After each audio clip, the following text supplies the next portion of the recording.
நாட்டின் தேசிய கொடியை தலைகீழாக தொங்கவிட்டதன் தொடர்பில் போர்டிக்சன் சுங்ஹுவா சீனப்பள்ளி மன்னிப்பு கோரியுள்ளது.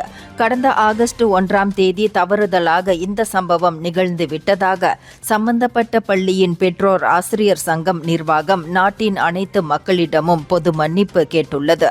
கவனக்குறைவிற்கு வருத்தம் தெரிவித்துள்ள பள்ளி எதிர்காலத்தில் இதுபோன்ற தவறுகள் மீண்டும் நடைபெறாது என உறுதி அளித்துள்ளது.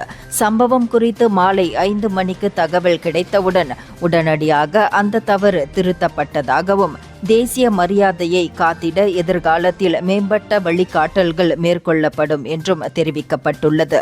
இந்த தவறு திட்டமிட்டது அல்ல. ஒரு பணியாளர் கொடிகளை தொங்கவிடும் பணியில் இருந்தபோது கவனக்குறைவால் தலைகீழாக தொங்கவிடப்பட்டு விட்டது.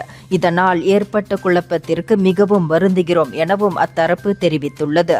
இந்த சம்பவம் முன்னதாக பொதுமக்களால் படம் பிடிக்கப்பட்டு சமூக ஊடகங்களில் வேகமாக பரவியிருந்தது.